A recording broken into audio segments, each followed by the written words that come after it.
ہر طرح کی تعریف اللہ کے لیے جو اس کی ہدایت کو لے اور اطاعت کرے، اس سے ڈرے، اسے عزت دینے والا ہے،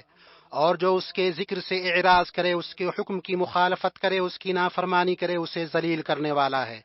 میں اللہ سبحانہ کی تعریف کرتا ہوں اور اس کی بھرپور نعمتوں اور نوازشوں پر شکر بجا لاتا ہوں، اور میں گواہی دیتا ہوں کہ ایک اللہ کے سوا کوئی معبود حقیقی نہیں، اس کا کوئی شریک نہیں، اور میں گواہی دیتا ہوں کہ ہمارے سردار اور نبی محمد اس کے بندے اور منتخب و پسندیدہ رسول ہیں۔ اللہ درود و سلام نازل کرے آپ پر، آپ کے آل، آپ کے برگزیدہ اصحاب پر اور تابعین اور ان کی اچھے سے پیروی کرنے والوں پر جب تک دن و رات کی آمد و رفت ہو۔ اما بعد، اللہ کے بندو، اللہ کا تقوی اختیار کرو۔ اللہ کا تقوی کامیابی اور نجات کا ذریعہ ہے، فرمان الہی ہے، اور جن لوگوں نے تقوی اختیار کیا انہیں اللہ تعالی ان کی کامیابی کے ساتھ بچا لے گا، انہیں کوئی دکھ چھو بھی نہ سکے گا اور نہ وہ کسی طرح غمگین ہوں گے۔ اللہ انہیں دنیا میں نافرمانیوں سے بچائے گا اور آخرت میں سزاؤں سے۔ اے مسلمانوں، ہمارا رب مخلوقات کا خالق ہی ہے، جس نے ہر چیز کو اس کی شکل و صورت بخشی، پھر راہ دکھائی، ہر نفس کو اس کی مصلحت و منفعت کے حصول اور مضرت و مفسدت کو دور کرنے کی راہ سجھائی۔ اسی وجہ سے انسان فطری طور پر مصائب سے بچتا ہے اور تکلیف، خطرات، شر و ہلاکت سے دور رہتا ہے۔ پرہیز اور بچاؤ کی بہت سی شکلیں ہیں۔ انسان اپنے جسم کو لاحق ہونے والی برا بیماریوں اور مصیبتوں سے بچتا ہے، جیسے گرمی و سردی، اور اعضاء و جوارح کو، خاص طور پر کان اور آنکھ کو تکلیف سے دوچار کرنے والی چیزوں سے کنارہ کش رہتا ہے، اور کبھی وہ بعض کھانے پینے کی چیزوں کو مصلحت کی بنا پر چھوڑ دیتا ہے، جیسا کہ وہ مضر صحت گوشت کو کھانے سے باز رہتا ہے۔ اے بھائیو، گرچہ غذائی پرہیز کے مختلف فوائد ہیں اور وہ مؤثر آزمودہ علاج ہے، لیکن کچھ ایسے ہیں جن کا ارادہ کمزور ہو جاتا ہے اور عزم ماند پڑ جاتا ہے، تو وہ ان کھانوں اور پسندیدہ چیزوں کو چھوڑنے پر قادر نہیں ہے جن سے انہیں لگاؤ ہے اور جن کی انہیں عادت پڑ گئی ہے، اور جسے چھوڑنے کی انہیں نصیحت کی گئی ہے اس سے بھی باز رہنے کی سخت ان میں نہیں، اس کی انہیں رغبت ہے، وہ اسے کھانے سے دور نہیں رہ سکتے۔ اس صورتحال میں اسے اپنے نفس اور اس کی برائیوں سے جہاد کی ضرورت ہے تاکہ ضرر رساں اور موذی اشیاء سے دور رہے۔ اس طرح کی بات ان سے کہی جائے گی جنہیں ایسی چیزوں کو استعمال کرنے کی لت لگ گئی ہے جو ان کی صحت کو بگاڑتی اور نقصان پہنچاتی ہے، جیسے سگریٹ نوشی، یا اس سے بھی بھیانک چیزوں کی استعمال کی انہیں عادت لگ گئی ہے، جیسے شراب و منشیات اور ان کے علاوہ خبیث چیزیں۔ ان سے کہا جائے گا اگر تم اپنے بدن کی سلامتی، اپنی صحت کی حفاظت اور اپنی خیر و عافیت کی بقا کے لیے کوشاں ہو تو ضروری ہے کہ اپنے نفس سے جہاد کرو، اس زہر اور آفت سے اس کی حفاظت کرو، اور ضرر رساں بیماریوں، برائیوں اور گناہوں سے اسے بچاؤ۔ اور ہم سے ہمارے رب کا یہ قول اوجھل نہیں ہونا چاہیے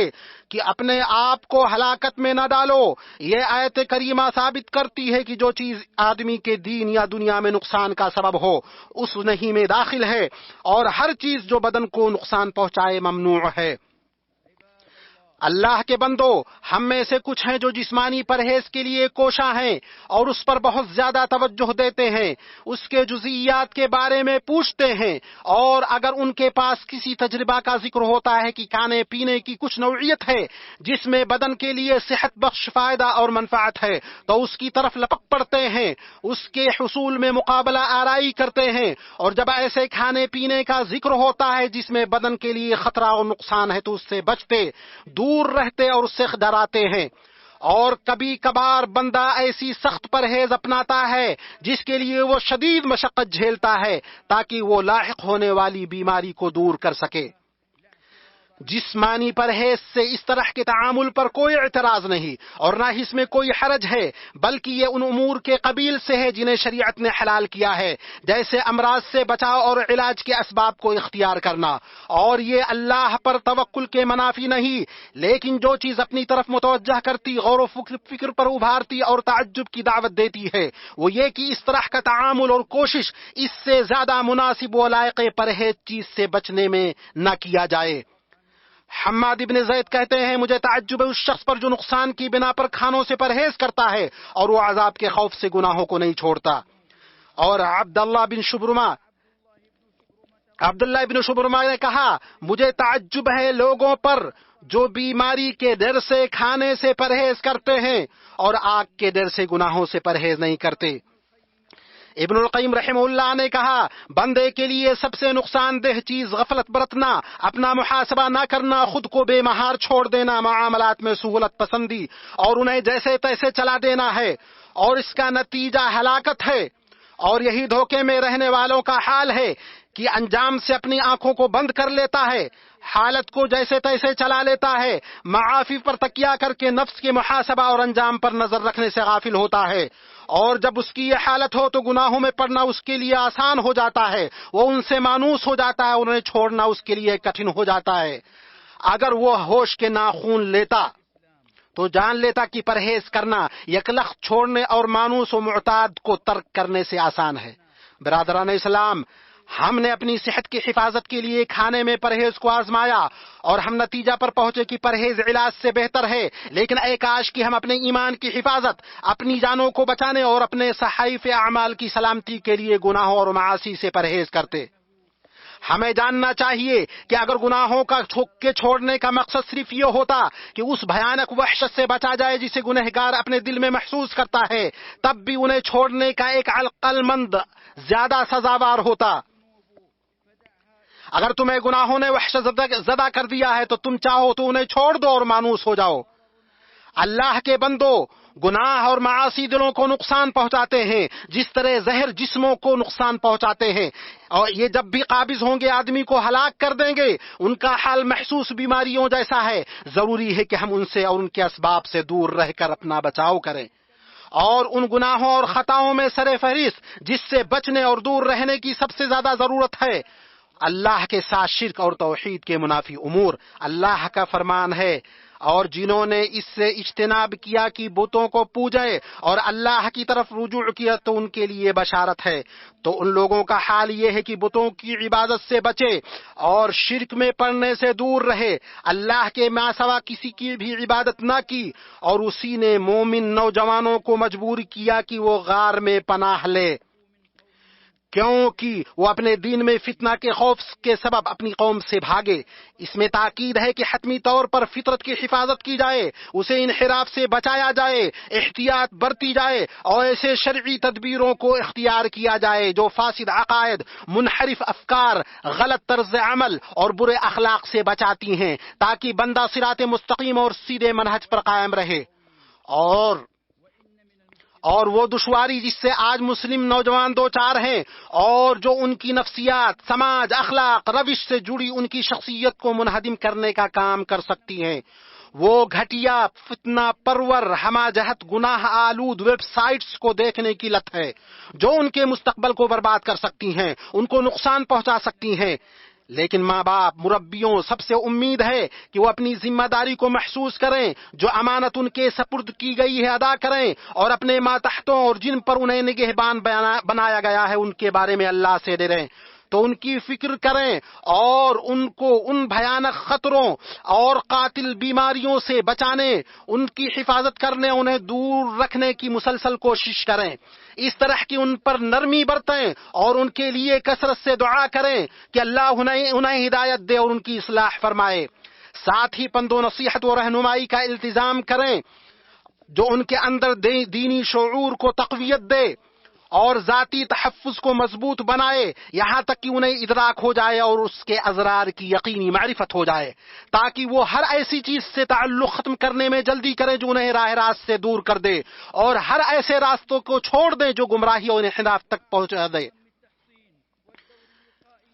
اسی طرح ترجیحات میں سر فہرست مسلم گھرانے کے لیے سب سے بڑی حفاظتی ذمہ داری و سلامتی کا عاز یہ ہے کہ نئی نسل کو ان الحادی افکار سے بچانا جو سوشل میڈیا اور معاصر تکنیکی وسائل مختلف ویب سائٹس کے ذریعے سرایت کر چکے ہیں۔ اللہ کے بندو، غلطیوں اور ہلاکت خیز اشیاء سے بچنے کا راستہ یہ ہے کہ اللہ نے جس چیز کی حفاظت کا حکم دیا اس کی حفاظت کی جائے۔ متفق علیہ حدیث میں سہل بن سعد سے روایت ہے کہ رسول اللہ صلی اللہ علیہ وسلم نے فرمایا، جو شخص مجھے اپنے دونوں جبڑوں کے درمیان اور ٹانگوں کے درمیان کی ضمانت دے، میں اس کے لیے جنت کی ضمانت دیتا ہوں۔ تو گناہ کرنے اور حرام میں پڑنے سے زبان کی حفاظت کی جائے گی، اس کی حفاظت سے بندہ اپنے آپ کو ہلاکت اور خسارہ میں گرنے کی جگہوں سے محفوظ رکھے گا۔ اسی طرح نبی صلی اللہ علیہ وسلم نے زبان کی آفت کی سنگینی بیان کرتے ہوئے کہا، لوگوں کو جہنم کی آگ میں چہروں یا نتھنوں کے بل ان کی زبانوں کی وجہ سے ہی گھسیٹا جائے گا، اور شرمگاہ کی بھی اسی طرح حفاظت کی جائے گی۔ فرمان ربانی ہے، اور جو اپنی شرمگاہوں کی حفاظت کرتے ہیں، اسی لیے زنا سے منع کیا گیا، اور اس کے قریب ہونے سے بھی، اس سے قریب ہونا اس کے وسائل و ذرائع میں پڑنا ہے۔ اللہ سبحانہ نے فرمایا، اور زنا کے قریب نہ جاؤ، یعنی اس کے مقدمات میں سے کسی کو کر کے تھوڑا بھی قریب نہ جاؤ، گرچہ اس کا تصور کر کے ہی کیوں نہ ہو۔ تو بندے کا حرام سننے اور حرام دیکھنے سے بچنا مقصود ہے۔ ابن عمر نے بانسری کی آواز سنی تو اپنی انگلیوں کو کانوں میں کر لیا اور راستے سے ہٹ گئے، اور اپنے غلام نافع سے پوچھا، کیا تمہیں سنائی دے رہی ہے؟ انہوں نے کہا نہیں۔ تو ابن عمر نے اپنی انگلیاں کانوں سے ہٹائیں اور کہا، میں نبی صلی اللہ علیہ وسلم کے ساتھ تھا تو آپ نے اسی جیسا سنا، پھر ایسا ہی کیا۔ اور وکی رحمہ اللہ نے کہا، ہم سفیان ثوری رحمہ اللہ کے ساتھ عید کے دن نکلے تو انہوں نے کہا، آج کے دن سب سے پہلا کام ہم یہ کریں گے کہ اپنی نگاہوں کو پست رکھیں گے۔ میں وہی کہہ رہا ہوں جو آپ نے سنی، اور اپنے لیے اور آپ کے لیے اللہ سے مغفرت طلب کرتا ہوں۔